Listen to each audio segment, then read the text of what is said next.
Hey guys, Gold's Garage here.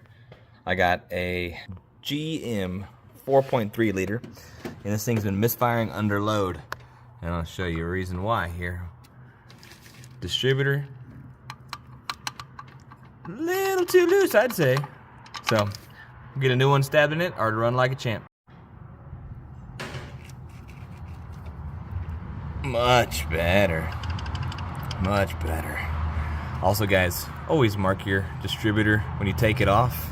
That'll mark right there. Putting it on goes a whole lot easier when you know exactly where it came from.